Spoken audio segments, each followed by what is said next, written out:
State news Haryana में आपका स्वागत है।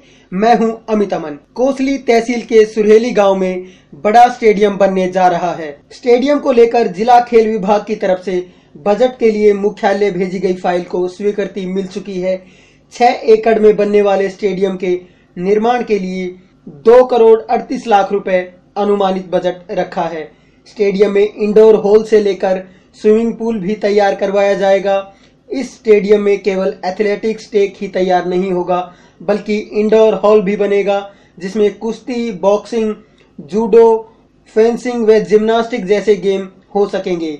इसके अतिरिक्त बास्केटबॉल कोर्ट, वॉलीबॉल मैदान और कबड्डी मैदान व क्रिकेट की पिच भी तैयार की जाएगी। पिछले काफी समय से ग्रामीणों ने स्टेडियम के निर्माण के लिए एडी चोटी तक का जोर लगाया हुआ था।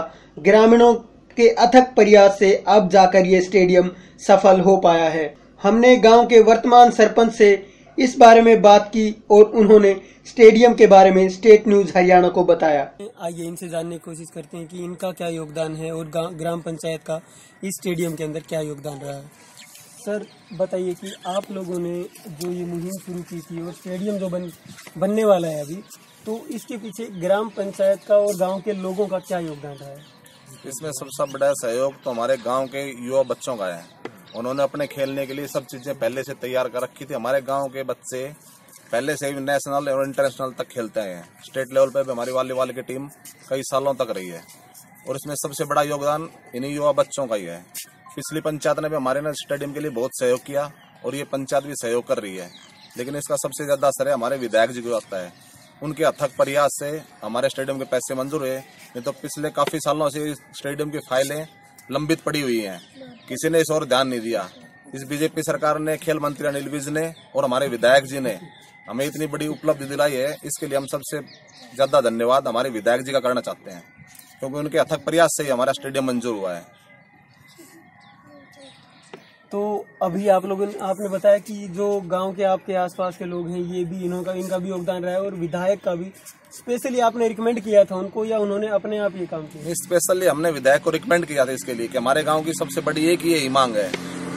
उससे पहले हमने उद्घाटन भी नहीं करा किसी का। उन्होंने कहा था जब तुम्हारा स्टेडियम का पैसा मंजूर हो जाएगा उसी दिन तुम्हारे गाँव में उद्घाटन करने के लिए आऊंगा। यहाँ के पानी वगैरह की व्यवस्था आप कहाँ से करेंगे? पानी के लिए यहाँ पर बोरवेल किया हुआ है, जो पहले का क्या हुआ है, जो पहले काम चला था उसका बोरवेल क्या हुआ है, उसके लिए हम कनेक्शन ले लेंगे और पानी की सुविधा करेंगे यहाँ पर। और लाइट की 2 खंबे गटवा रखे पहले हमने बिजली के। यहाँ स्टेडियम के लिए सब सुविधा कर रखी है। बहुत मेहनत की है स्टेडियम के लिए हमने, तब जाके सरकार का इस ओर ध्यान आया है और अब सरकार ने स्टेडियम के लिए हमें बहुत बड़ी राशि मंजूर कर दी है और सरकार से उम्मीद करते हैं कि आगे भी हमें इसी तरह की राशि मंजूर करते रहें। और सरकार से एक अपील करते हैं कि अगर किसी भी उसके लिए जमीन चाहिए तो हम ग्राम पंचायत सुरहेली जमीन देने के लिए तैयार हैं।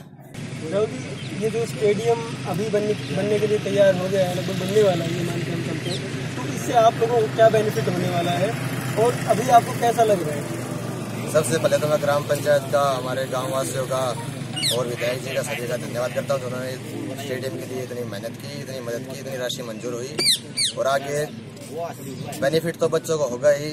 हमारे बच्चे काफी दूर प्रैक्टिस करने जाते थे, आर्मी के लिए भी, कोई कोहली, कोई भिवानी, कोई कहीं पे प्रैक्टिस करता है। ट्रैक नहीं है आसपास, कोई भी ट्रैक नहीं है, तो यहाँ पे हम सरकार से इतनी बड़ी राशि मंजूरी हम चाहते हैं सिंथेटिक ट्रैक बने और आसपास के बच्चे भी यहाँ पे मेहनत करें, अगले नेशनल लेवल तक, इंटरनेशनल लेवल तक जाए। आगे बच्चों का फायदा ये होगा जी, अपनी पूरी प्रैक्टिस करें। सभी प्रकार के ग्राउंड यहाँ बन सकते हैं और हमारे आसपास के पास भी कोई स्टेडियम है, इससे आसपास के बच्चे खुआएंगे और अपने एक्सरसाइज या अपनी दौड़ धूप करके और अपनी सर्विस अच्छी लगेंगे।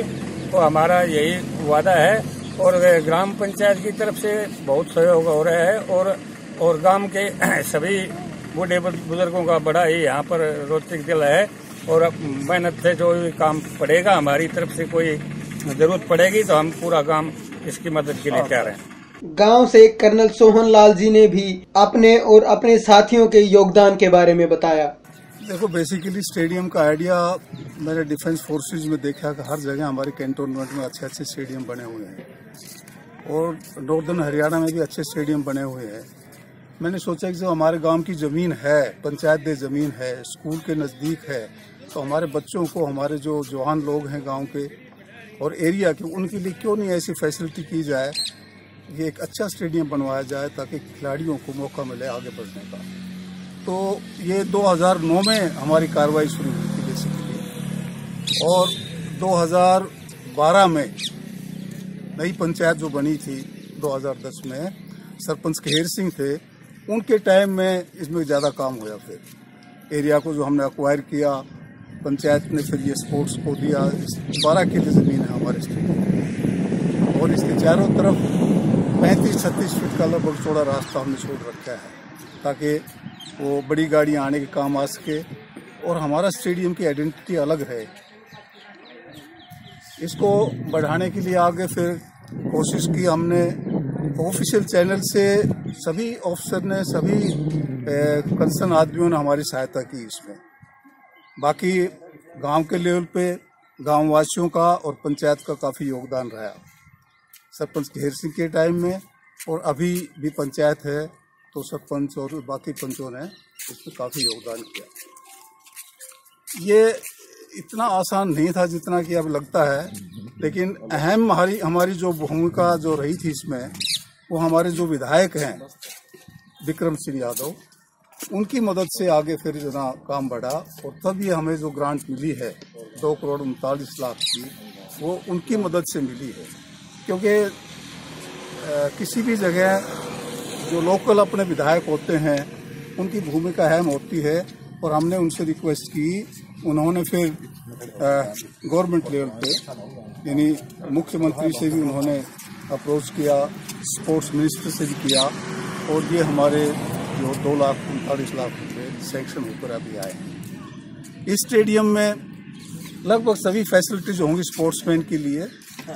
400 मीटर का ट्रैक बन सकेगा, फुटबॉल, हॉकी ग्राउंड, और सबसे अहम बात है कि इतना बड़ा स्टेडियम रेवाड़ी डिस्ट्रिक्ट में नहीं है कोई भी एरिया वाइज।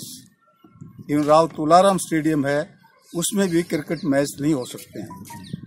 इस ग्राउंड में हमने इसलिए ज़्यादा ज़मीन एक्वायर की थी ताकि नेशनल लेवल का ग्राउंड बन सके, क्रिकेट ग्राउंड। 75 मीटर का जो दायरा होता है वो इसमें पूरा हो सकता है, तो सबसे बड़ी बात यह है। और बाकी नेट प्रैक्टिस के लिए कबड्डी, कुश्ती, और हमारा जो प्रपोजल गया है वो मल्टीपर्पज़ हॉल का भी गया है, 80 फीट बाई 50 फीट और 30 फीट ऊंचा होगा, जिसमें इंडोर गेम हो पाएंगे, जैसे कि बैडमिंटन है, कुश्ती, बॉक्सिंग, टेबल टेनिस इत्यादि सभी गेम उसमें हो पाएंगे। और हमारे बच्चों को एक बहुत अच्छा मौका मिलेगा आगे बढ़ने का, क्योंकि जब तक किसी बच्चों को सुविधा नहीं दोगे तो कैसे उनसे हम एक्सपेक्ट करेंगे कि वो जाके नेशनल लेवल पे, इंटरनेशनल लेवल पे पहुंचे। और मेरी यही ख्वाहिश है कि इस स्टेडियम का पूरा फ़ायदा उठाया जाएगा, बच्चे इसका पूरा फ़ायदा उठाएं, प्रैक्टिस करें। और 2024 में मेरा अपना सोच विचार है ताकि बच्चे मेहनत करेंगे तो इंटरनेशनल लेवल पे कॉमनवेल्थ गेम, एशियन गेम और ओलंपिक्स गेम में जाने के उनके पूरे चांस हैं। सर, आपने बहुत अच्छी बात की, लेकिन एक चीज़ मैं आपको बताना चाहता हूँ कि अभी हमने कुछ दिन पहले नेहरूगढ़ स्टेडियम का भी दौरा किया था, तो वो स्टेडियम 2008 में बनना शुरू हुआ था, लेकिन आज तक उसका कार्य पूरा नहीं हो पाया। तो अगर वैसा कुछ यहाँ पे होता है तो उसके लिए आपने कोई अलग से कोई मुहिम बनाई या कोई विचार इसके ऊपर किया हो? देखो, ये छोटा काम नहीं है, सरकार लेवल से ही सहायता मिलेगी तभी कोई स्टेडियम पूरा हो सके। मुझे नहीं पता कि नेहरूगढ़ में क्यों वो स्टेडियम नहीं बन पा रहा है। मैं 2-3 बार गया हूँ, देखा है कई स्टेडियम जाके, मैंने आइडिया लिया है कि हमने कैसे स्टेडियम बनाना है। अब 2 करोड़ 39 लाख रुपये ज़्यादा तो नहीं है इतने बड़े काम के लिए, लेकिन बेसिक काम हो जाएंगे हमारे। जैसे हमने स्पेक्टेटर स्टैंड बनवाने हैं VIP के लिए, ड्रेसिंग रूम, ये तो मिनिमम है हमने तैयार करना है। और अगर फिर मल्टीपर्पज़ हॉल बन सकता है तो और भी अच्छी बात है। नेहरूगढ़ का स्टेडियम जो है उसकी लोकेशन भी ठीक नहीं है, वो कैसे सिलेक्ट किया लोगों ने मुझे नहीं पता, और जगह भी 400 मीटर का ट्रैक बनने लायक नहीं है वो। और सबसे बड़ी बात यह है कि वो अप्रोचेबल नहीं है, उसका अप्रोच जो मेन रोड से भी जो ना गलत है। अगर सरपंच या मान लो पंचायत चाहें तो उसको इम्प्रूवमेंट कर सकते हैं। मैं देखा वहाँ पे काफ़ी झाड़ और जो है बोझे खड़े हैं, और उनमें मतलब बच्चे सिर्फ जो है ना कि कोई छोटे मोटे क्रिकेट मैच वगैरह खेलना चाहते हैं तो वही करते हैं, और ज़्यादा बड़ा कोई काम नहीं हो सकता स्पोर्ट्स में। जी, आपने अभी झाड़ बोझों की बात की, तो इसी पे मैं आपसे एक चीज पूछना चाहूँगा कि यहाँ पे उसकी सफाई का जो कार्यक्रम होगा वो कैसे, या तो पंचायत देखेगी या फिर सरकार से आप ये रिक्वेस्ट करेंगी कि वो उसकी साफ सफाई का ध्यान रखें? देखो, बेसिकली जब ये स्टेडियम का विचार आया तो उस टाइम 40 लाख रुपए स्टेडियम की गवर्नमेंट की तरफ से कीमत थी। मैंने अप्रोच किया था डिस्ट्रिक्ट स्पोर्ट्स ऑफिसर को और मैं डीसी ऑफिस में जाके भी पेपर वगैरह उनके पॉलिसी लेटर निकलवाए थे। तो ये था कि 40 लाख में से 10% ग्राम पंचायत देगी। ऐसी ही और खबरें देखने के लिए अगर आपने स्टेट न्यूज हरियाणा को अभी तक सब्सक्राइब नहीं किया है तो सब्सक्राइब कीजिए और बेल आइकॉन को दबाइए ताकि आने वाली हर न्यूज से आप सबसे पहले अपडेट रहें। हम उठाते रहेंगे आप ही के मुद्दे। स्टेट न्यूज हरियाणा, आपकी आवाज, आपकी पहचान।